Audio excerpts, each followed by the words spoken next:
Welcome back to the Mina Kimes Show featuring Lenny. Only a Headful podcast, or one of the hosts thinks close games should be called human fights. Why are they dog fights? Why dog fights gotta be close? That's Lenny. I'm Mina Kimes.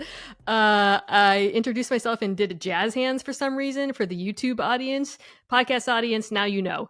I am so pumped to be joined this week by not only a longtime friend of the show, real life friend, but also now a colleague, because he has a new podcast at Omaha Productions. This is football. This is Kevin Clark. Welcome to the show. What's going on, pal? Colleague. I'm excited. Colleague. We both have Omaha Productions microphones. I feel so official. Thanks for coming to my podcast. There's some discourse today about podcast invitations. You accepted mine. I appreciate that. I'll always accept yours.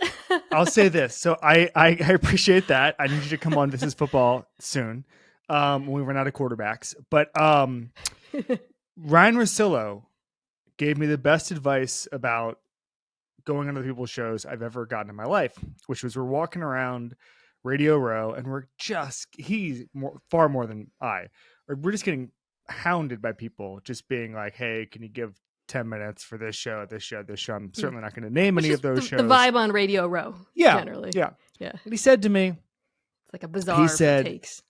He said, the only thing worse than what's happening right now is if it wasn't happening. That's good. And he said one day we're going to be walking around and like, wow. Love that. ESPN Albuquerque's not going to ask us for 10 minutes and we're going to be begging for what's happening now. I like that. That's a man who knows where his bread is buttered. I wonder if you're in Albuquerque, do you root for the Cardinals? Probably root for the Cardinals, right? If New Mexico, let me know who.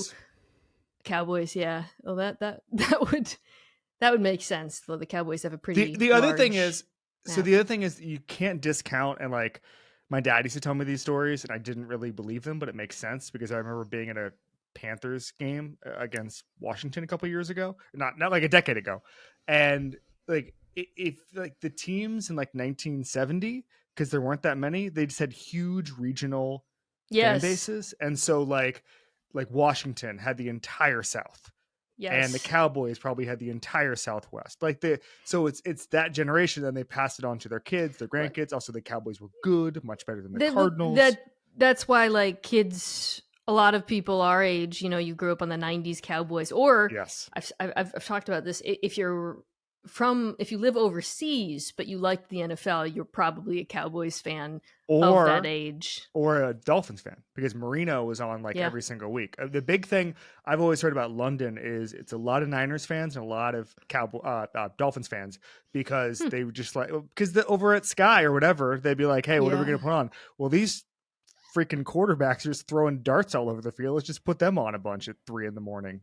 That'll get the fellas, the lads pumped. I want to find like a random city where everyone is like somewhere in the world where people just root for the Titans. I don't know. And maybe it's because like a Tennessee Titan came, in 1965. Someone do that story. Find me the city that is a weirdly allegiant to a specific team, and I would love that. We are talking about the Titans today, by the way. So we're not just talking about weird geographic rooting interests for an hour.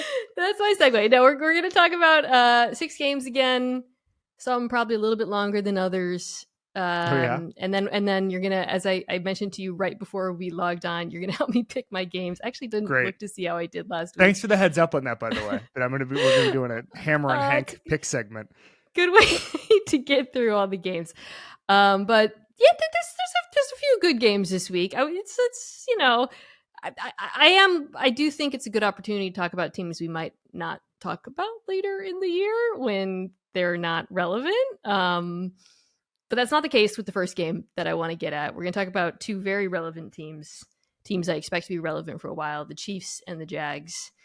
The 0-1 Kansas City Chiefs playing the 1-0 Jacksonville Jags. I want to start there because there's a bit of a news peg that will affect the game. Travis Kelce's dating Taylor Swift. No, it's Chris Jones is back. I think Travis Kelce is back too. I tried to check that. It sounds, the language coming out of Kansas City, it sounds like he'll play. So, but the problem was, the photographers and reporters were taking Twitter videos of him today, and he looked fine, but they all were using it as a jumping off point to make Taylor Swift jokes. And I'm just like, will somebody please tell me if this guy's playing? Yeah. Well, I actually had this thought. I promise we're going to get to the game very shortly because it is an interesting and important game. Obviously, a playoff rematch. Usually when an athlete's dating like a famous person, people are like, oh, this could be a distraction, and say like horribly sexist things when they don't play well and stuff. But like, I actually had that thought because I was trying to find Travis Kelce's injury status just searching Google News, and it was so overwhelmed by Taylor Swift content. It's the ultimate smokescreen. Well, let me actually... It's so hard to wade through the news right now. Let me actually take the other side of that. Is anyone going to be better at finding out whether or not he's going to play than Swifties? Oh, than Swifties, yeah. Like, we're just going to have to go on like I don't know. I assume there's some sort of Reddit for Taylor Swift or something where they all congregate. I don't know. But we need them to... Like, we need to refresh that until they figure out. They're like staking out. Like, I remember, like, it's just, I don't know. Like, I went to a national concert a couple weeks ago, and there were a bunch of Swifties there just in case Taylor showed up. And then she didn't, and they got moody indie rock for 2 hours. Here's a sort of a meme on X right now on Twitter where I think it's some Swiftie like aggregator or something saying, what do we know about this guy? And it's all football people quote tweeting with like reports on his blocking and stuff. Are we gonna get like are we gonna get Swifties going to Chiefs games in the off chance that she's there? Well, what we might get is what happened to Victor or Wemby when Britney fans turned on him and his first game was bad, and Britney Twitter just savaged him if Travis Kelce crosses Taylor Swift, or if somebody crosses Travis Kelce, he is now the most, at this moment, he is now the most protected man on earth. So, okay, no more Swift stuff. Let's talk about Chris Jones first. Yeah. Because he is going to play. After agreeing to come back for fairly little concessions, holding out in the NFL sucks. Not much to say about that other than that. Yep. I think the question I want to talk to you about, and especially kind of as it pertains to this matchup, is how good the Chiefs defense looks, because they played pretty damn well without him. I thought the defensive line was able to get pressure against Detroit in the opener. Now, a lot of that was through blitzing, which they don't have to do as much, obviously, with Chris Jones back in the mix. But when I had a chance to rewatch the game, I was pretty impressed by like Mike Dana, who they move inside on pass rush downs. I wrote Adedike Uzama. I'm trying to get that to roll off my tongue. The first round draft pick I thought looked pretty fast. And now I think, you throw Chris Jones back into the mix. The Jags offensive line, Trevor gets the ball out so quickly, it negates a lot of the pressure that they face. But I think it's a little bit of a mismatch that favors Kansas City with Chris Jones, actually playing. Yes, I agree. And we saw McDuffie as well, who's playing really well on Thursday. Yeah. I'm of the opinion that especially good teams like the Chiefs, they don't really need to overdo it in September. You get to sort of learn the chemistry of it. And I actually don't, I know this is a crazy thing to say, but I don't hate the idea of them playing a game without Chris Jones in week 1 of the season, just to see what that looks like. Yeah. I'm glad the second best player on the team is back. That's a good thing. But I didn't hate it. I think that in the fourth quarter they needed him. I think our friend Dominic Foxworth tweeted, congrats Chris Jones after the loss, because they did get whipped a little bit as the game went on. But this is a game that the Chiefs should win. They should have won last week. Kadarius Toney is wide receiver Zach Wilson, where I just, for some reason, they're running it back, and I just think there's a lot of guys on the street who could be significantly better. But I think if there's a Kelce and a Jones on the field last week, you just see it a little bit different. But I think this Chiefs defense can be the Super Bowl defense they need him to be, and especially with Chris Jones. I mean, if he was actually gone to week 8, I'd have my bigger concerns. Yeah. But like, he needed the contract to toll. Like he was in the building, like he was making a statement that he was a Chief in week 1 of the season. I'd have been much more concerned if he wasn't doing that and he was maybe going to be checked out. He's not. He's got $25 million now on a 1-year deal. Who knows what the hell happens after this season? But I'm optimistic in the entire unit. You mentioned Tony, so let's just get into that. And again, I'm assuming Kelce plays. He might be a little bit limited, but honestly, even 60% Travis Kelce is better than what we saw out of this Kansas City receiving group, especially because of just kind of his presence on the field and the gravity that it creates. I think the thing about Tony that fascinates me, other than, he had one of the why he's in the league. Worst is that the thing that fascinates you? That they kept going to him, and it was very obvious that they view him as the number. I think the number 1 wide receiver in this offense.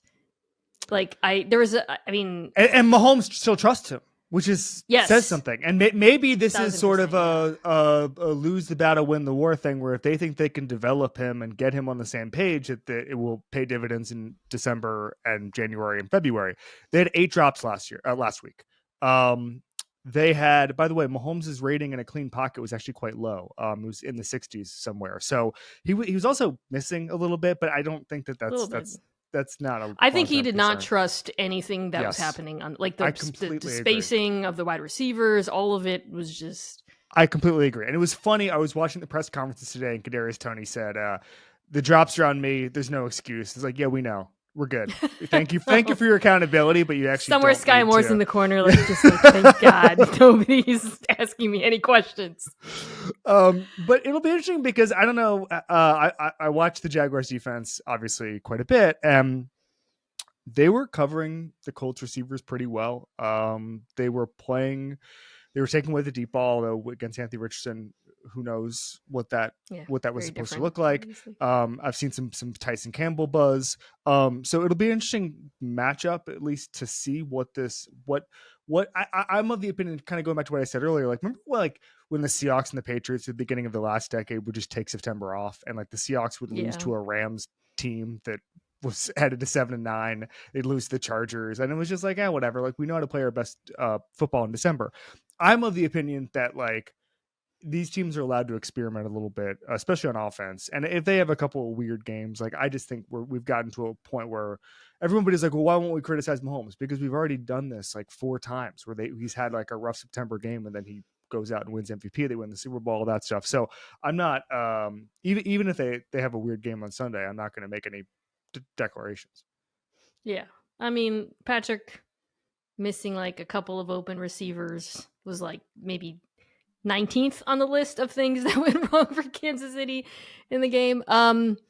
What really struck me, and I didn't really get into this the first time, was how bad they looked running the ball on Detroit, which is something I thought they would be able to do with ease. And some of it, they went away from it a little bit. But, last year, the Chiefs' offense was exceptional running the football, in part because they faced so many light boxes. But against Detroit, Isaiah Pacheco only averaged 3.6 yards per carry running into light boxes.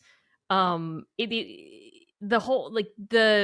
whole rushing attack, and I'm sure Travis Kelce's absence actually, he is a good blocker. Like he matters a lot, as well as I said this coming into the game, and I wish I put more stock in it. Losing Jody Fortson, who's probably their other best blocker as a tight end, affected how bad they looked running the ball. But now you're facing a Jags team that, Kevin, and this is maybe what I was most surprised by, really limited Indianapolis on the ground. Like we talk about Chris Jones winning, Jonathan Taylor was quietly a big winner of that first week for Indy. So I'll be curious to see if reinserting Kelce into this lineup improves the Chiefs' rushing attack, because that was so important to what they did last year and obviously was incredibly important in the Super Bowl. Are you putting any stock into the Juwan Taylor tipping allegations? I have read reports that have made me not want to take a strong stance on it. I am always very afraid to look. There's okay. Let me blunt. Oh well, offensive line internet is the meanest internet. And I don't want smoke. I don't want to take a take. I don't do takes.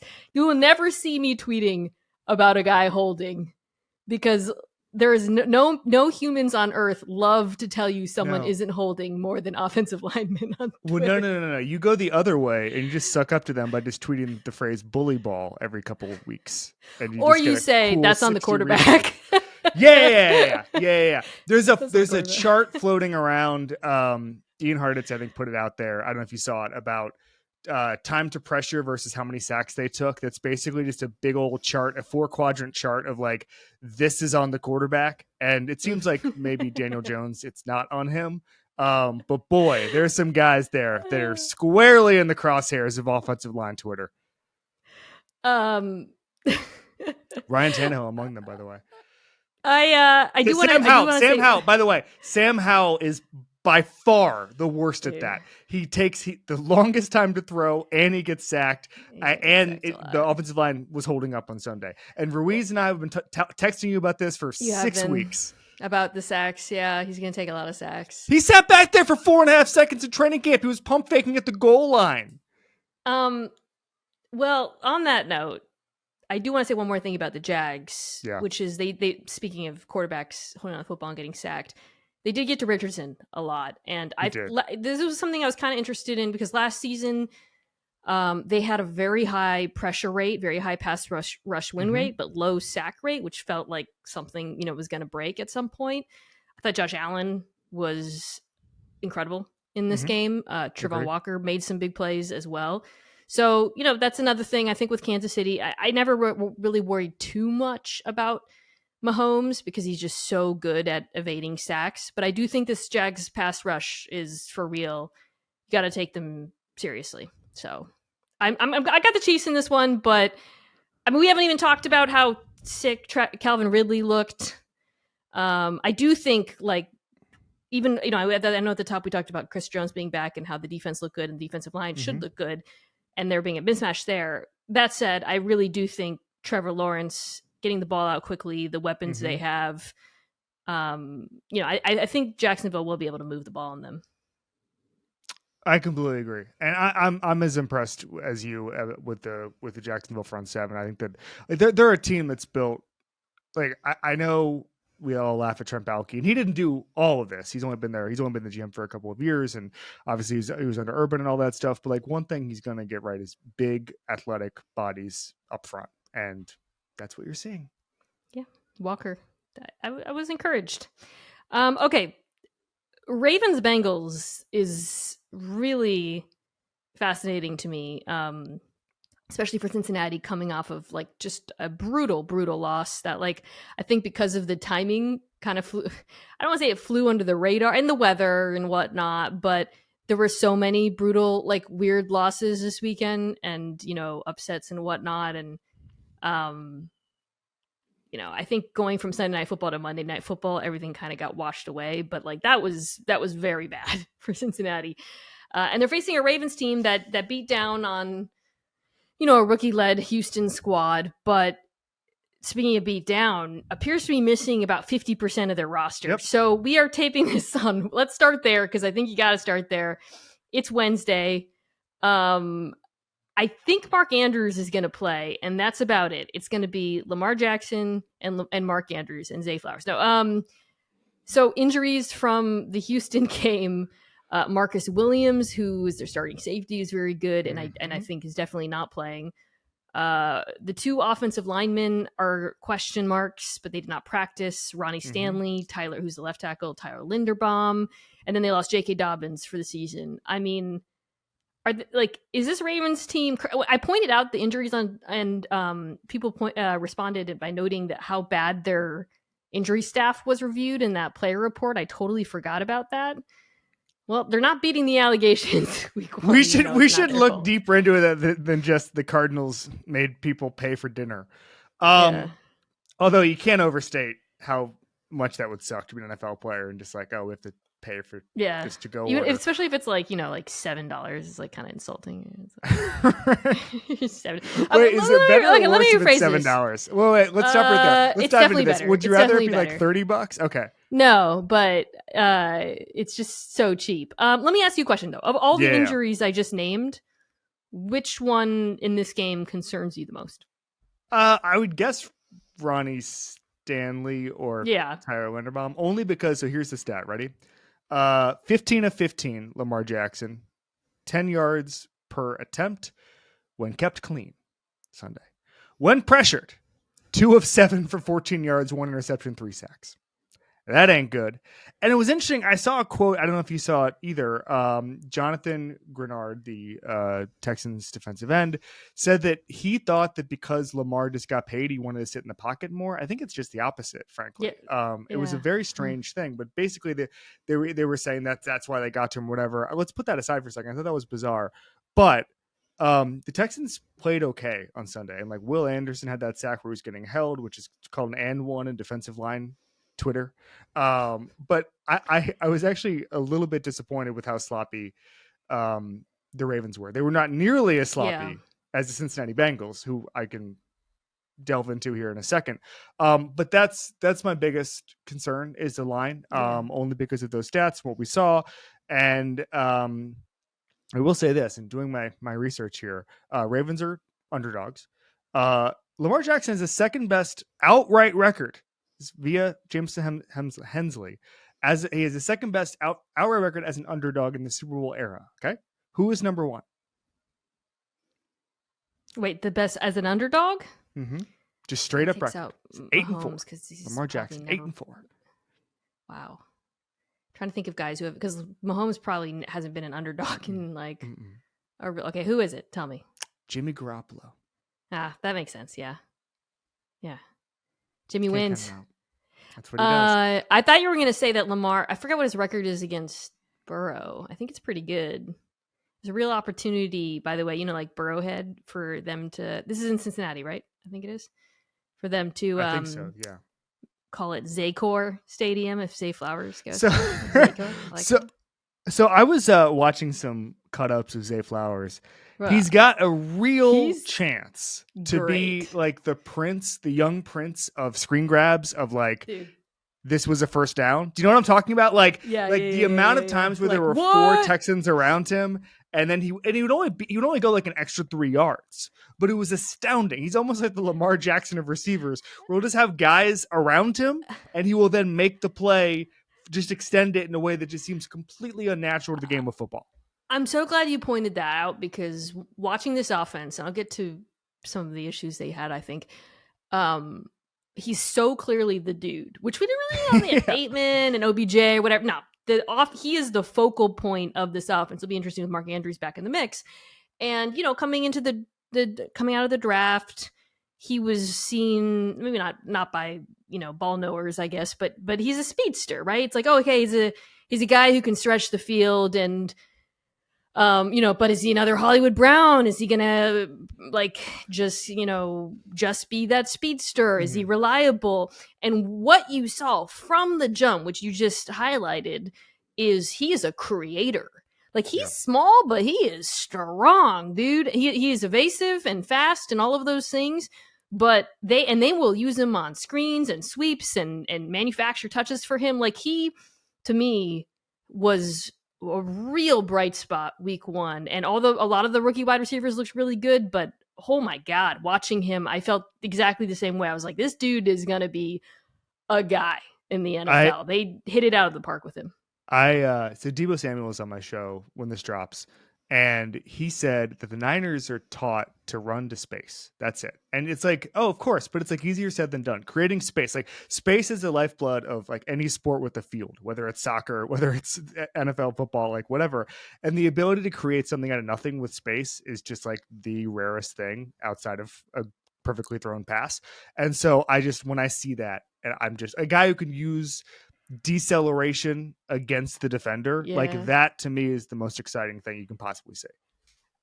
The one thing I will say about the Ravens offense, because sloppy, you said, is how I would describe it as well. It looked like in the first half they were still figuring stuff out. And I thought as the game went on, it's like, okay, now you're starting to see, we spent all summer talking about this new look, spread them out, 11 personnel Ravens offense. And you kind of, I think it took them a second to gel.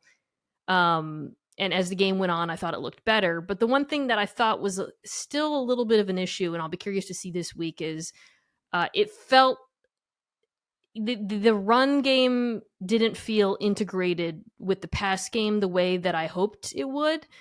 So last year, when the Ravens were not in 11 personnel very much, but when they were in 11 personnel, they passed at the highest rate in the NFL. I thought that would come way down as they bumped up the 3 wide receiver stuff, and it didn't. This week, when they had 3 wide receivers on the field, they passed 85% of the time. When they did run, they broke off some big runs, but Todd Monken was so good at integrating the run and the pass in college. Yeah. I think that's kind of the next step I want to see with his offense, other than better route running and just the spacing of it all as well. So the Ravens have in recent year, or really the last 2 times these teams played in particular, given Cincinnati a very difficult time on offense, most lately in the playoffs. They were both born in 1997, but Lamar is older. The Bengals are coming off of like a really, really embarrassing offensive game against Cleveland. Now, I talked about this with Dominique because I talked about the Browns defense. The things that Cleveland did on defense, a lot of them are not things that the Ravens can do. Like if the Ravens, with all of the aforementioned injuries, try to play that much man coverage and blitz and stuff, It's not going to work out for them. However, Kevin, Mike McDonald, he's on him watch. He is on him watch, and Stephen Ruiz was on my show months ago, and he said that Mike McDonald and Joe Burrow going against each other is going to be, and this was a complete heat check so from nerdy. Steven. This sentence is already so nerdy. He said that McDonald versus Burrow was this generation's Brady Manning. Such an idiot. Okay, but all right. McDonald's hand is tied behind his back here. So no Marcus Williams. Yes. No Marlon Humphrey. I don't know who's playing corner. Pass rush did look good, but it was against the battered Houston offensive line. Not that, well, the Bengals offensive line did look great week 1.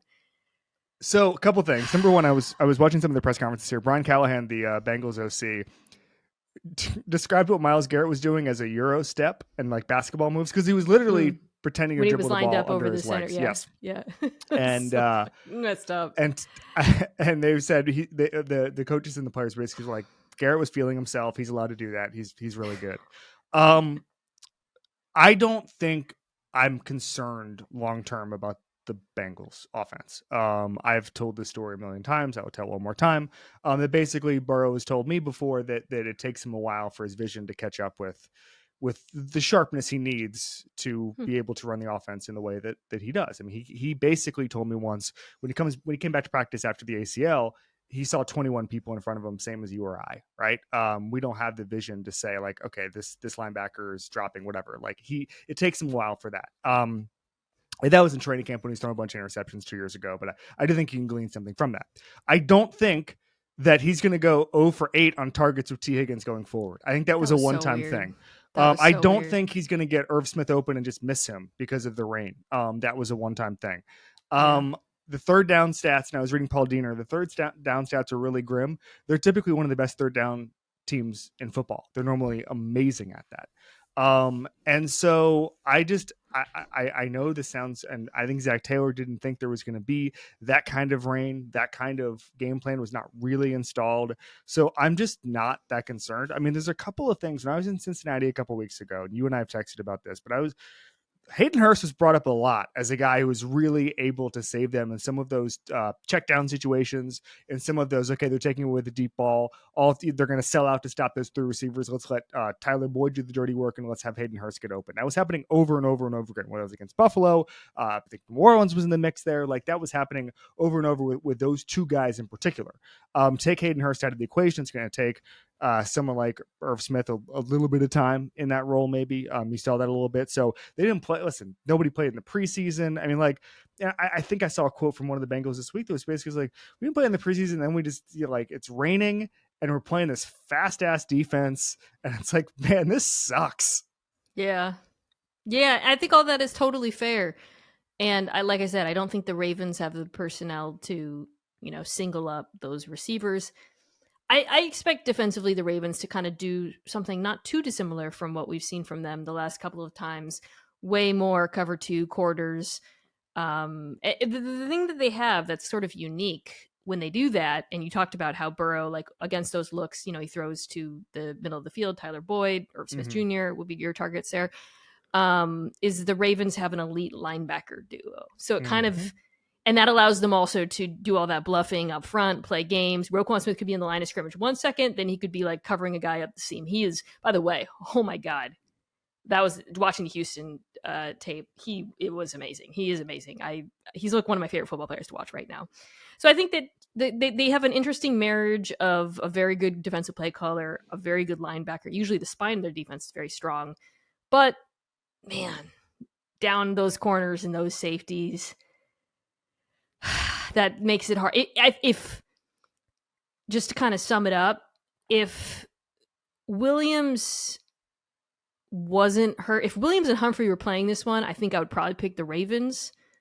Not having both of those players is so rough. Pass rush looked a lot better. Owe looked good. Jabo looked good, but this, I don't know. They're just so outmanned injury wise. Maybe I'm wrong. This is one that I don't have a good feel for. I am very proud of Zacor Stadium, though, so I have a lot invested now in the Ravens winning. I'm going to unveil my take again that Paycor wasted their money because they should have just directly sponsored Joe Burrow's contract. It's a good take. It's a good take. But then when it's Zacor, Well, they couldn't be able to do it if it was Joe Burrow's contract. It wouldn't make sense. Oh, that's a good point. Yeah. That'd be weird. All right. Are you taking the Bengals or the Ravens? I thought we were doing your weird pick segment that you sprung on me 30 seconds before we started taping at the end. Okay, no, we'll save it. I'm taking the Bengals. I'm taking the Bengals. Okay. You can use the same injury I'm obsessed with me. I picked the Bengals to win the Super Bowl. They better win at some point. At some point. But I also picked the Cowboys to win, to make the Super Bowl. So I'm feeling okay about that. Don't love the way Joe Burrow is talking about his injury this week, but that's... You know what else I don't like about Joe Burrow? Weird haircut today. It's not great. Like a dramatically weird haircut in a way that makes me think he took the loss hard. NFL thirst TikTok, I would say they're in shambles, but this Kelce Swift thing has given them nourishment for a century. They'll be fine. All right. Speaking of nourishment, let's come back and talk about Dolphins Patriots, which is a game I'm really excited about.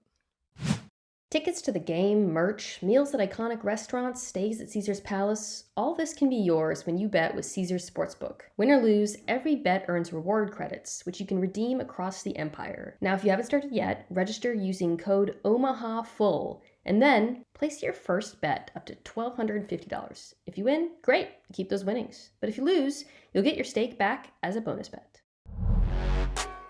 We're back.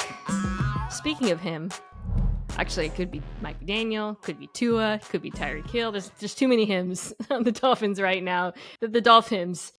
Miami, New England. It's not good. It is good. Is it good? The Miami Dolphins That's good. hymns? That's okay. Good.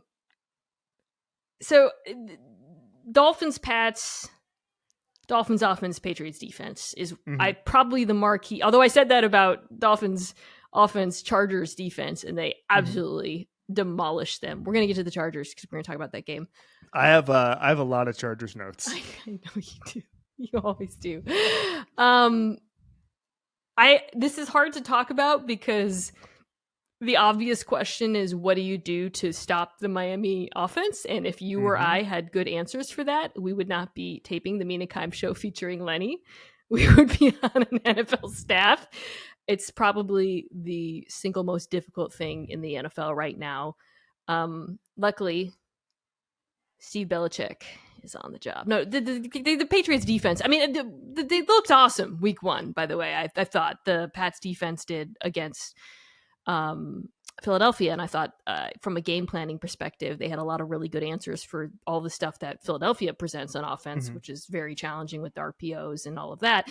Miami, totally different challenge. Yeah. I'll start here. versus, so the Chargers played a ton of I think the most man coverage in the NFL. Oh my god! Against Miami, and Tua. You're not going to believe this. That's in my Chargers notes. Tua threw for 334 yards against man coverage, which, according to ESPN Analytics, is the fourth most by any quarterback of the last 5 years. So I think that's kind of an interesting. That's where things get interesting for New England, a team that does play a fair amount of man coverage. They played a decent amount against the Eagles. The great Taylor Kyles, friend of both of us, who has come on our show, was asking the corners, the Patriots corners today, all these great questions about, like, how do you stop the short motion? Do you play press man? I saw Jonathan Jones was like, you got to get your hands on Tyreek Hill. Problem is, Mike McDaniel's very good at finding ways to keep you from getting your hands on Tyreek Hill. Why didn't I think about it? A bunch of Chargers DBs are like, why didn't I think about that? Damn. Let's just start here, though. I do you think they have a, defensively, this is a really good defense. I'm not asking you to game plan here, but are you optimistic? Speaking of obvious things, here's a stat. The Eagles' offensive line allowed 15 pressures to the Patriots, which was more than the Eagles allowed at all last year. So it would have been the most they allowed last year in a season where the offensive line played really well. We know what the Eagles are. So the Patriots can get pressure on you. That's probably the easiest way. And I always I make fun of it whenever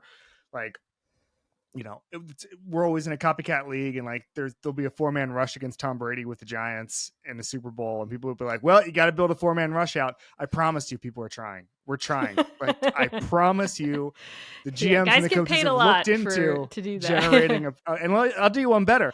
They're looking into generating a pass rush with 3 men as well. So they're on the case. But pressure the quarterback. It's really hard. 37% of the Dolphins' first downs went for a first down on Sunday, which is a remarkably high number. He basically, if you look at the clip, someone did a really good cut up on Twitter. Tyreek basically had a different motion on every single play. There was a good piece by this guy, Ryan Smith, who I don't know yet, but I don't know who he is, but he's very good. He wrote his very good Dolphins piece. He basically said that there were, let me get this right, 7 different defenders against Tyreek Hill that he caught passes against on 6 different route concepts. Okay. Oh, he works for PFF. He does. Yeah.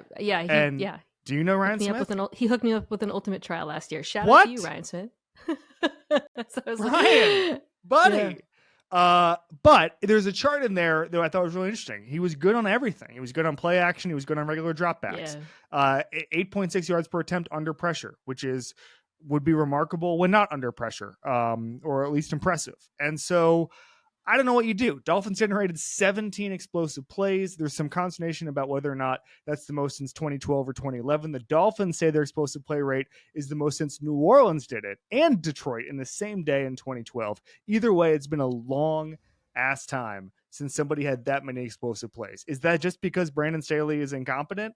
Probably not. But what I do know is that, and this is via Ian Hartitz, the Tua in the last 2 years, number 2 in deep passing, number 2 in yards per attempt on deep passes, and number 1 in adjusted completion percentage down the field. He can throw the deep ball reliably. And I understand that's a combination of the receivers around him, the coaching, certainly. Mike McDaniel is a top 3 play caller in this league. But I don't know how you can look at this and say anything other than they're an absolute nightmare to defend. And I bet Bill Belichick feels the same way. I think the point you made about pressure is where you have to start. That, I think, was probably what I've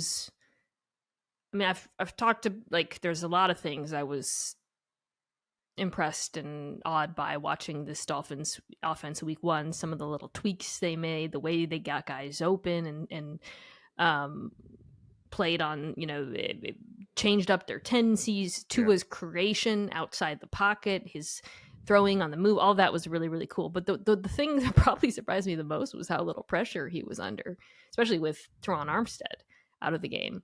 So I think if you're a Pats fan, you have to hope that your front, which, as you just pointed out, was excellent against a very good Eagles offensive line, repeats that to some degree. You're going to get beat a fair amount. I mean, there's going to be a lot of plays where the ball comes out so quick, you're not going to have much time. But if Tua's got the ball for more than 2.5 seconds, I think that's where this starts for New England. Judon, Uche, Barmore, all of whom got pressure, played well last week. You know, they have to have the game of their lives behind them.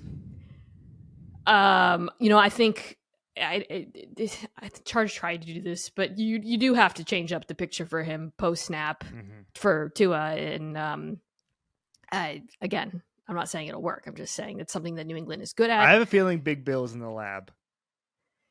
I mean, the thing about the Pats too, their back seven is they have so many different types of players and bodies to throw who can do different things. So, you know, like you could easily imagine a scenario where,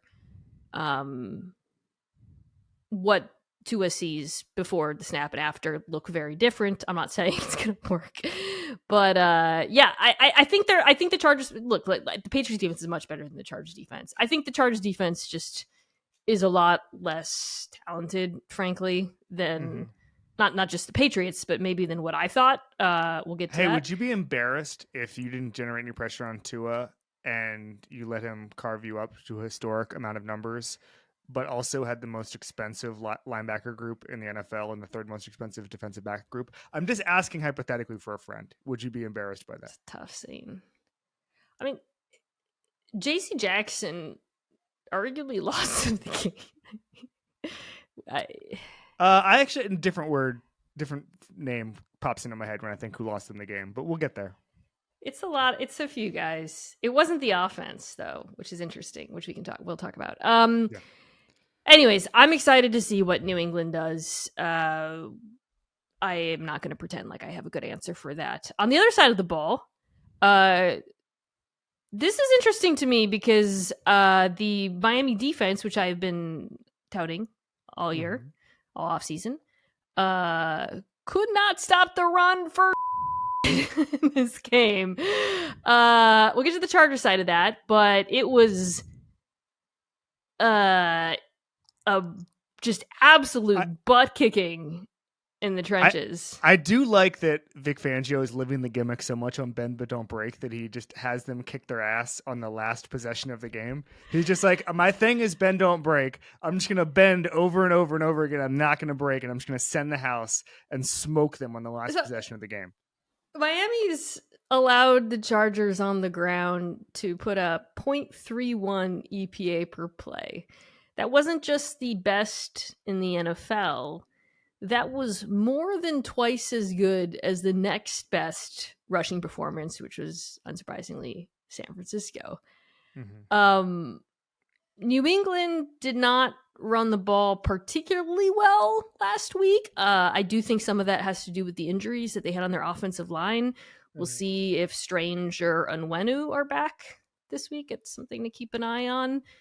But I gotta think Billy O.B. was watching this game, watching how the Chargers were just getting north-south with the utmost of ease on Miami and thinking, yeah, I'm gonna Ramondre Stevenson is going to have a day against this defense because that is something that New England does want to do, and I think they can look better running the ball, especially combined with their RPO game than they did last week. And I think that's the matchup I would attack if I was them. I agree. I just don't think that's going to be enough points to beat the Dolphins. Yeah. And I also think that Mac Jones is just okay. He's just okay, but that's upgrade over last year. How'd you feel watching the staff? Yeah. How'd you feel watching the Patriots offense week 1 against Philadelphia? There were a couple of ugly throws. Like there was one where he hit Darius Slay in stride and Slay just dropped it. But it much improved and like competent plays. Like I think that, I forget who said it last week, but someone was like, Matt Patricia's idea of an offensive plan was just a 50-50 balls with Mac Jones. This is not Joe Burrow. And so I think Bill O'Brien's a really good football coach whose career has been conflated with his managerial expertise or lack thereof. And so I'm actually hugely optimistic that things are going to work generally in the right direction in New England. And listen, they got Philly in as Lenny would call it, a human fight last week. Like that did not have to go that way. They should have won. I think as a Patriots fan, if you are a Patriots fan, there's a lot to feel good about from what you saw out of the offense, just in terms of general competence. But also, I thought like Mac Jones looked more comfortable under pressure. He had actually answers against the blitz. I thought some of their skill players looked good. Hunter Henry was like a beast. Kendrick Bourne till the end, they had some key drops, but and they were. I thought O'Brien versus the Eagles defense really had their number by the end of the game in terms of some of the concepts he was drawing up. So we'll see. I agree. It's very hard to pick against this Miami buzzsaw right now, and I'm not going to, but I do think I am personally excited to see what they do on defense. Okay, let's do Packers Falcons, and then the last two games will go. You are just absolutely depriving me of my Chargers notes. I'm ready to burst through like the Kool-Aid guy. Go all right, but I have a lot to say on this game one too. Okay, so Jordan Love, week 1. This was a fun watch for me. Did you see a quote today? I think it was from Matt LaFleur, was asked, this is such a great question, such a troll question. Did Jordan change anything? He said, nope, not a thing. He ran every play as I called it. Incredible quote. So I've done a lot of legwork on that particular thing, and basically I'm not the first person to say it, but there were two playbooks because Matt LaFleur had his stuff, and Aaron Rodgers loved the old school Mike McCarthy West Coast offense. And there were certain concepts like the strike drift kind of blind throw. There is a grift involved there, but this play is called drift, where it's a blind throw and it's play action, all that stuff. Rodgers got more comfortable with it, but it really was a mixture of those two offenses because Rodgers loves spreading out defenses, letting the his cadence let the defense declare what they were doing and then go from there. Whereas LaFleur wanted to do motion and all of that stuff. And I don't think it's funny because LaFleur pushed back all off season on the idea that this was going to be his offense now. And the reason is, I think it's because his offense, and I know this is a cliche, but it's real. It's so multiple. He was doing so many different things. And I think it was Ben Fennell put it out there this week that I don't think anybody put more on tape this week than LaFleur in the first week. We're talking about inside zone, power, all the run shit, counter, duo. I'm reading it right now. Triple option. They were doing some goofy stuff. The gun, the pistol, that play action, like toss back thing that they did to Aaron Jones was phenomenal. And by the way, everybody had all these dumbass theories. I actually, if I could do anything, if I could have a dream job, it would be to just not consume any football talk from the draft until like a day before the season. And then I'd find out what happened, right? Because everybody comes up with these ideas, and the whole narrative was that they were just going to have Jordan Love just win with easy throws. Well, guess what? He was only one of, I believe, 5 guys who had an average depth of target over 10 on Sunday. Carr, Tua, Watson, Stafford, Love. Okay? He was going downfield. And part of that was that the Bears had no idea what was going on, so you could take those sort of risks.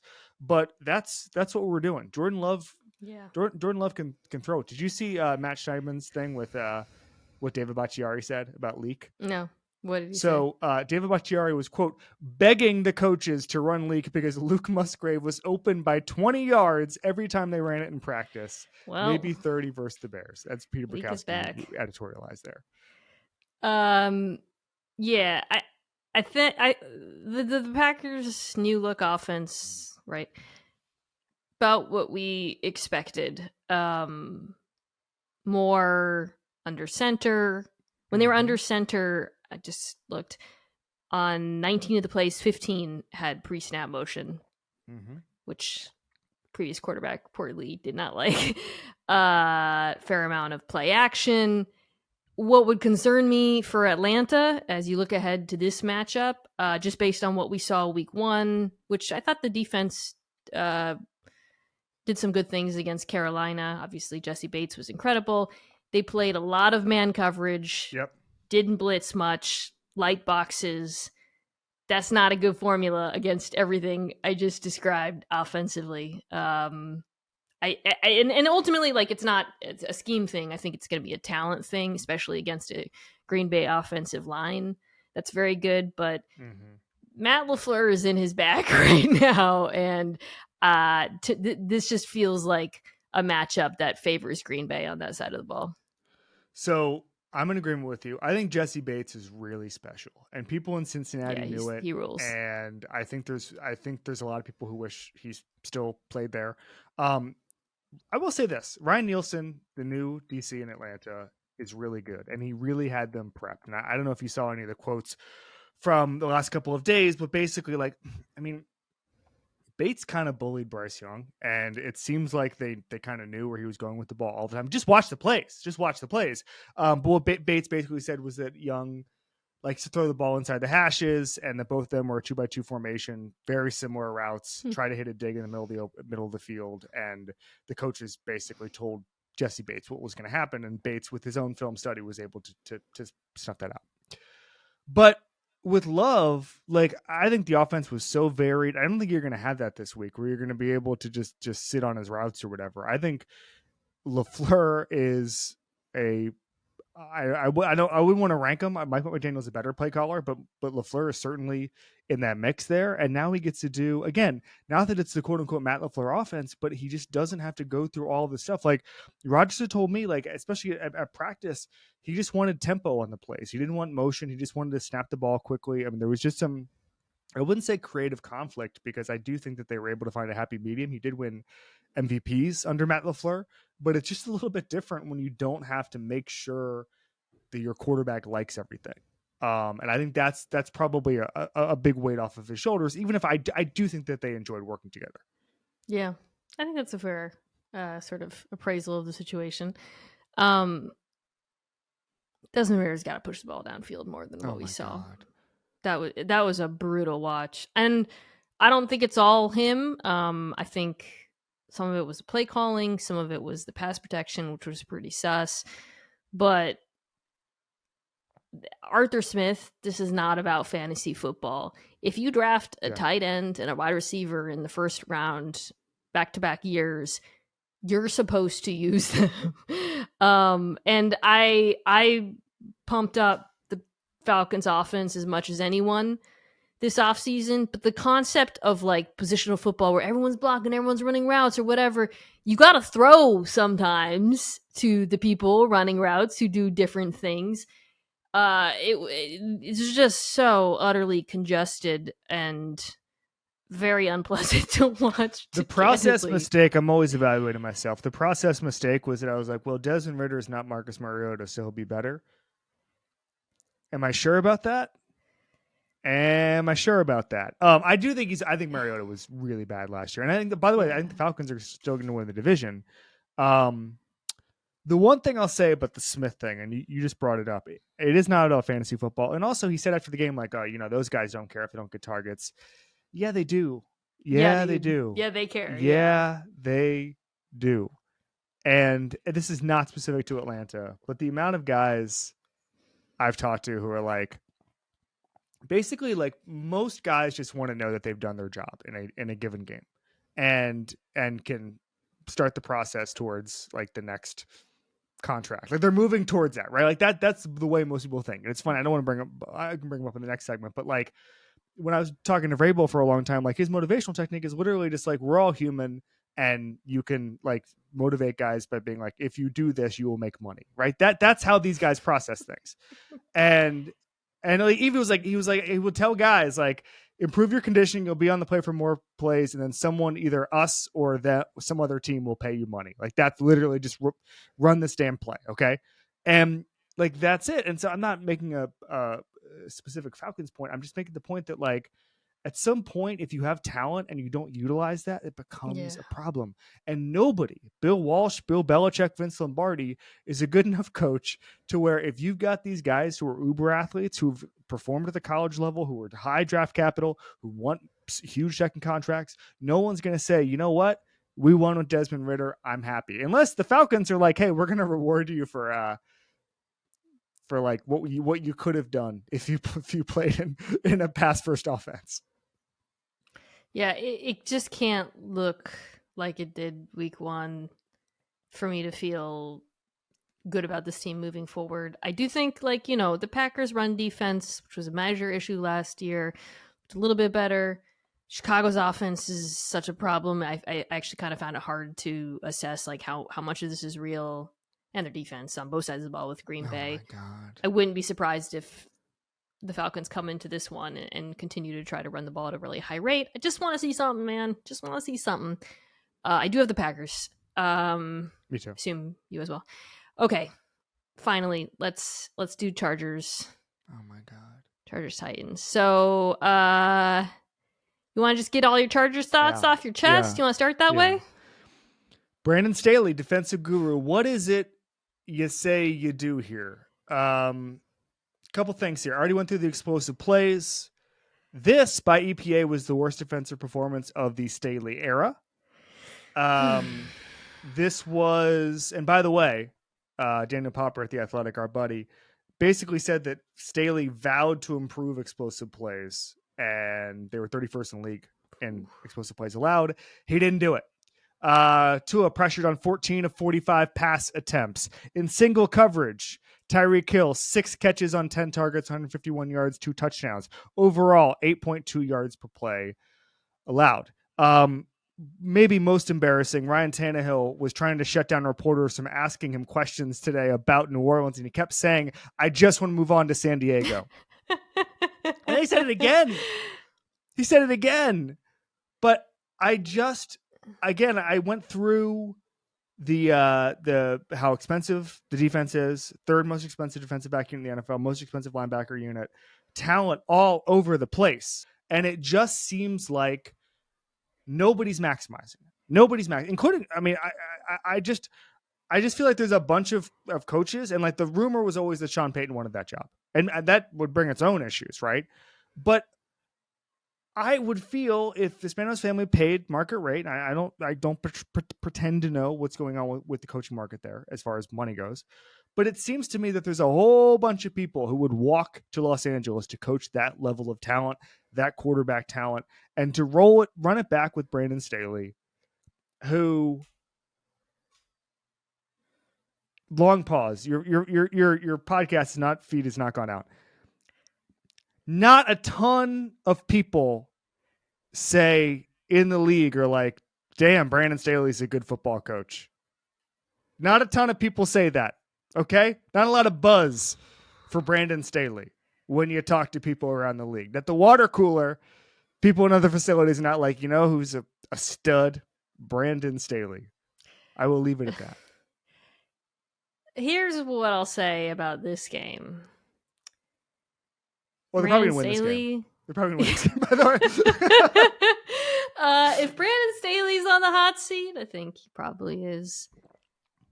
Ryan Tannehill is on the quarterback equivalent right now. My man is on washed watch. That Titans-Saints game, woof woof. That was very unpleasant watch. All the things that the Chargers struggled with against the Dolphins, don't think are going to be a problem in this one. A lot easier to play man coverage against this group, especially when the quarterback is just missing wide open dudes. I've really defended Tannehill a lot, and I actually feel like at a lot of points in his career he's been pretty underrated. Mm-hmm. He looks he isn't doing the things he does well, like stand in the pocket and take pressure and has a reasonably strong arm. All of that. He just looks rough, and I think I wouldn't be surprised. I don't have the Titans schedule in front of me. If the Levis Willis, I don't know what the hell is going on there, the quarterback at number 2. I don't know what the status is of Levis's health, but yeah, somebody is going to be taking this guy's job pretty soon. So, yeah. So, the aforementioned chart of time to pressure versus number of sacks taken, Ryan Tannehill's line gave him above average time. I'm not saying they looked like the Dallas Cowboys line out there, but it was above average time if you look at it. And he still took a bunch of sacks. Some of the throws he mentioned, there was that weird flea flicker, I don't even know you would call it, motion. You just missed the guy. He had him by 2 steps. Chig, he was wide open. Yep, Tajay Spears. There was one where he was open, could have had a touchdown on a wheel route, didn't happen for him.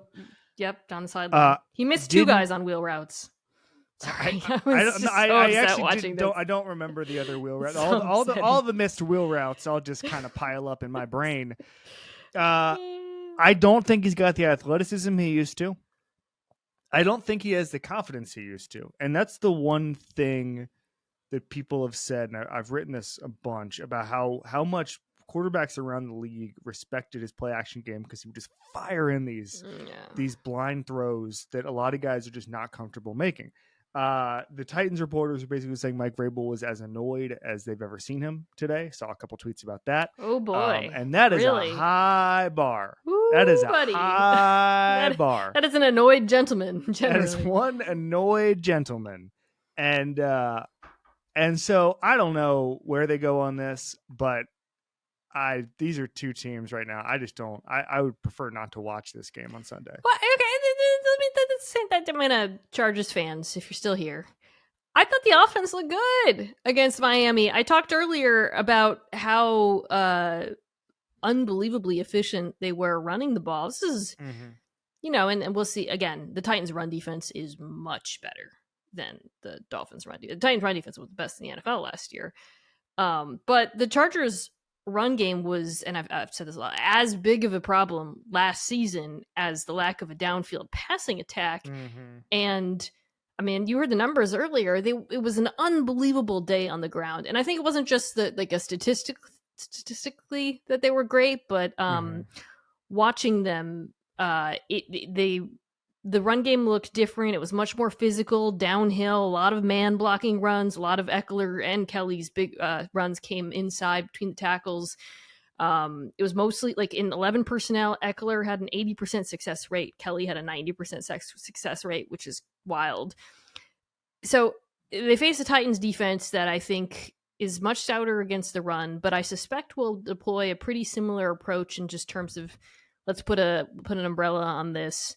And I think they're going to have success again based on what we saw because it looked efficient. And that's, like that would be the story of Dolphins Chargers if they hadn't choked, if the defense hadn't choked at the end. We'd be talking about how damn good Austin Eckler looked week one. I'd be talking about those missed wheel routes in New Orleans. I'd be like, man, I don't really know. You see the Titans game? Those missed wheel routes.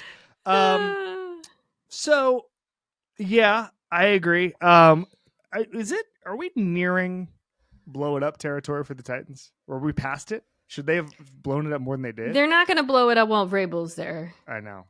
Here, let me pull up the schedule. Okay, hold on. Let's do the Ryan Tannehill thing right now because I do think this is going to be, if the Chargers win, and maybe the Titans will have success running the ball or whatever. Okay, dude, you got the Browns defense next week, then the Bengals. So that's, and then you get the Colts, Ravens, Falcons. So Colts and the Ravens a little bit easier for a young quarterback. Feels like I could see week 4 or 5 them making a change at quarterback if Tannehill doesn't look better. I might have. I was there very early in camp. It's possible Willis has an edge on Levis. So it looked like week 1 when they both played, but then Levis got hurt and kind of. On the other hand, the Titans are just a weird franchise. They're a very weird team. Hard to predict. I don't know what's they're just like they're in no man's land. Some of the young players look good. Skronsky. I didn't think the pass protection was that bad. Okay. Culture team. Before we get to the picks, this is gonna be a real quick discussion. It did look like one of the meteor games when I sent you the schedule a few days ago. Jets Cowboys. I think it's fun. Like lost in the 40-0 beatdown is we didn't really learn much about the Cowboys offense because you don't learn much in games like that when an offense is ahead. But now this offense is facing a Jets defense that is probably feeling themselves after winning the game, but obviously is at a disadvantage quarterback wise. Did you feel like you came away with anything watching Dak, Tony Pollard, Yeah. Lamb? Like, I mean, the first I watched the first quarter. Such in tribute to my old boss and current buddy Bill Simmons, broken axle game where just everything started going downhill and I almost couldn't glean from it. The only thing you can take from it on the defensive end is the Giants allowed more pressures, 31, than any team since in basically 2 years. And that's first of all, Dallas had the best pressure rate in the league last year, and I think because of the sack totals of Philadelphia, we overlooked that. But that was number one was Dallas, and my prediction is Dallas does it again, and my prediction is Dallas makes the Super Bowl. But that kind of game, everything was just so disjointed and weird that I couldn't, and the field position was so weird and all that stuff. And you're looking at all the turnovers. I had a real tough time saying like, this is what I learned about the Cowboys offense. It was honestly like a college game. It was like a college game where like Florida State plays Southern Miss, and like the coolest thing is that Keon Coleman leapfrogged some guy, and it's I don't know what I learned about Jordan Travis. I think in taking a page from the Bills, don't do that. The Jets' offense is so good that you can't afford to F around, right? Like, I think I suspect it's going to be like a very efficient, conservative game plan offensively. Dak, the ball is going to cut the ball. He was actually throwing the ball really quick against New York as well, I think, because the New York defensive line is no joke. Get the ball out quick. I'm gonna start a narrative that Nate Hackett finally gets to run his offense without Rodgers. Don't get me started. One thing I did kind of find interesting in the Bills game that sort of flew under the radar amidst the quarterbacks and all everything and the Josh, and they were throwing at Sauce Gardner a lot. With some success. That's something to keep an eye on because teams just didn't throw at him last year. I would be very interested in seeing. I mean, with CeeDee Lamb, you're always going to be attacking the middle of the field a fair amount, which is, I think, generally a good game plan against New York. But that's just something to monitor if Dallas is willing to go at Gardner the way that Buffalo was. It is. Cornerbacks, when teams go at cornerbacks, it's actually one of my favorite things because you just get to check in on the reputation. Because we always look at like the PFF data is always like coverage snaps per or whatever it is. How many times they throw to you per snap, and it's like the great ones. It's always really really high, and then when someone's like, "Yeah, we're gonna go straight to them," that's cinema. Pat Pete had a there was so obvious in the Niners game that they were going at Patrick Peterson at a certain point, and it becomes a little bit of a the kids watching Homer Simpson beat down part of it. So first of all, he's not as fast as he was, which I believe he's discussed, and if he hasn't discussed it, maybe he should. But it's also because he went on a podcast and said they had a bunch of tells, right? Never say that. Never podcast that. You shouldn't. Don't do it. Be like Kyle. All right. Now you're gonna help me do my picks. Are you ready? I am. This is not a branded segment. It is literally just me asking my guest every week to help me make my picks so that I can beat my family. Maybe that's what I should call it. Beat my family. What? Like, what do you win? We Bill has $1 million picks. Do we just do like $100 picks?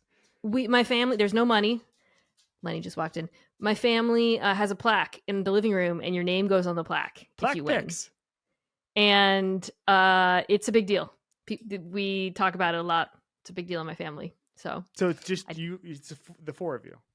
It's the four of us. Me, Sunman, what Peter, percentage Isaac. have you won? I think at this point, and I'm sure if they're listening, they'll correct me. I think we've all won 2 or 3 times. It's pretty close. It's like that right now. NFC East. Just super competitive. Okay, Vikings at Eagles. The Eagles are down both James Bradbury and Kenneth Gainwell. I am still taking Philadelphia. Thoughts? Thursday night, though, in Minnesota. Ooh. Yeah, 6.5. I know we're not doing spread, but I'm actually looking at the spread. Eagles win, Vikings cover. I know this That is not feels part good. of Plaque Picks, but I'm throwing that in there. Picks is good. Yeah. I'll talk about the Vikings next week in depth. A lot of problems with that defense. Speaking of that game, Tampa, Chicago. Old NFC Central matchup here. I love it. I think last week was a reminder that Tampa's defense is still good, which people seem to have forgotten, even though they brought back like all their good players. Yes. Do you have? Is that leading I'm taking to Tampa. a Tampa pick? I'm taking Tampa. Dude, Chicago. Ooh. All right. So the offense. So Screens. one of my I can't watch another screen. I tapped out. Sorry, I'll stop. I did a pod years ago. People still talk to me about every once in a while with the first year at the Ringer. With no. It's because I interviewed these guys who did an academic study on the most statistically like advantageous year to bet football, and it's always week 2. And all you need to do is like the home dogs thing. All you need to do is just bet on the teams that were 0-1 going against a 1-0 team in the second week of the season. Oof. Just hammer it over and over and over again. Chicago? You saying Chicago? No, you didn't know about this academic study that I uncovered in 2016, so you don't get to enjoy it. I'm gonna pick the Bears only because they have a little more talent than they showed. It sounds like Chase Claypool, they're looking at all options to maybe bench him or something. He does not feel like he wants to do anything on a football field anymore. So that was a rough one. I'm a big addition by subtraction guy after week 1, so let's ride with the Bears.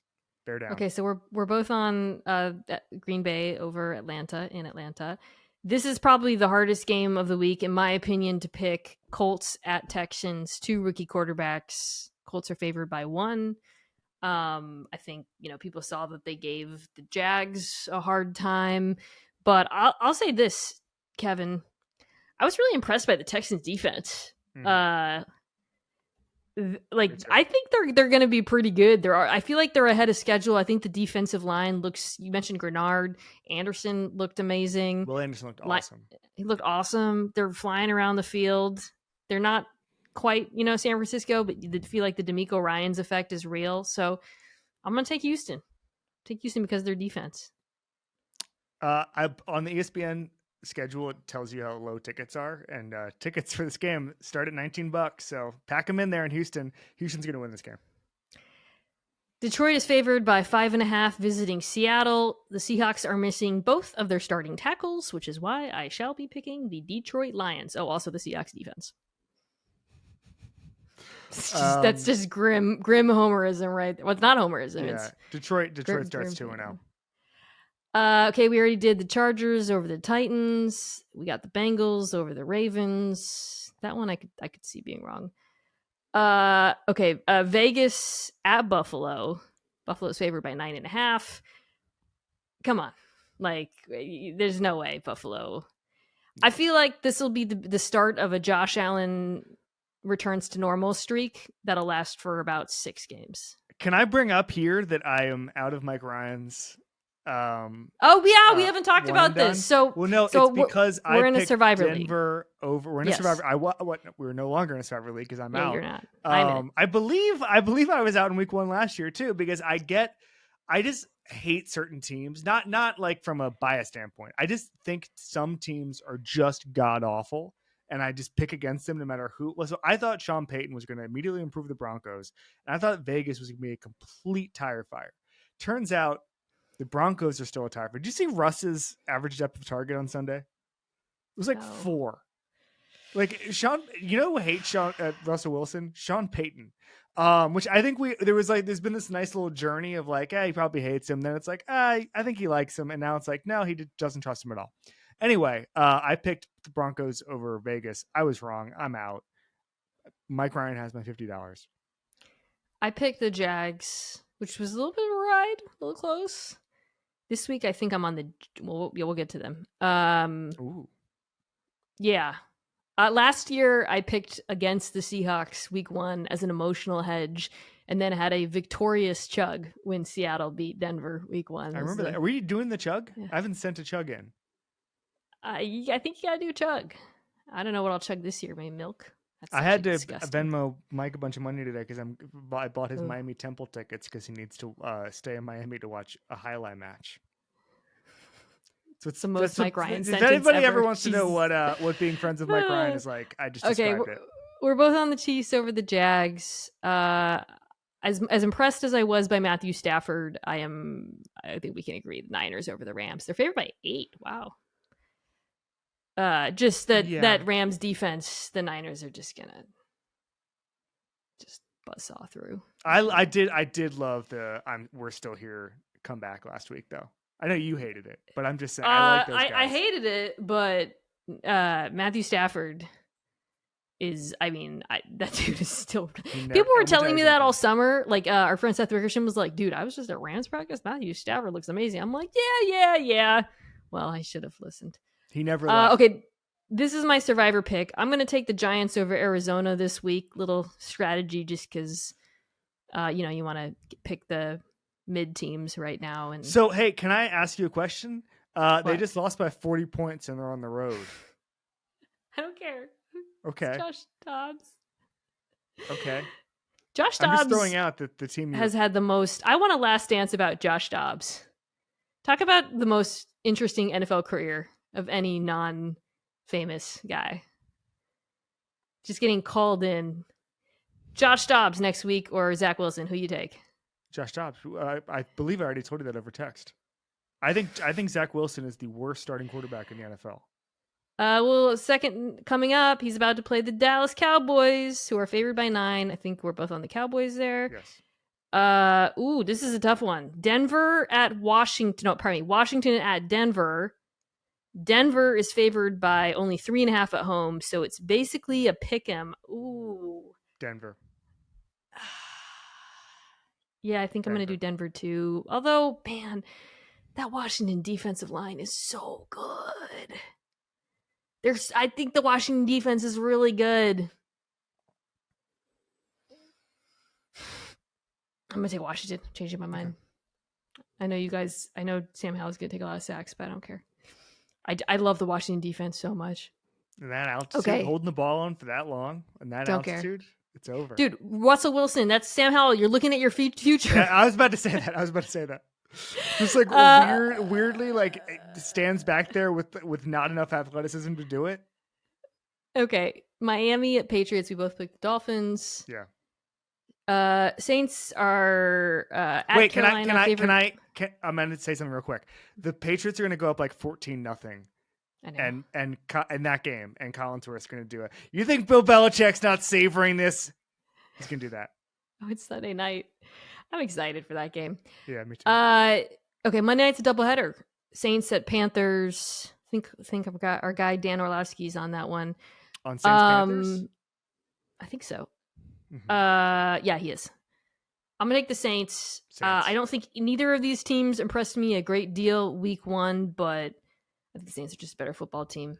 Though the pass protection did not look great, and Carolina's pass rush did look pretty nice week 1. So there's that factor.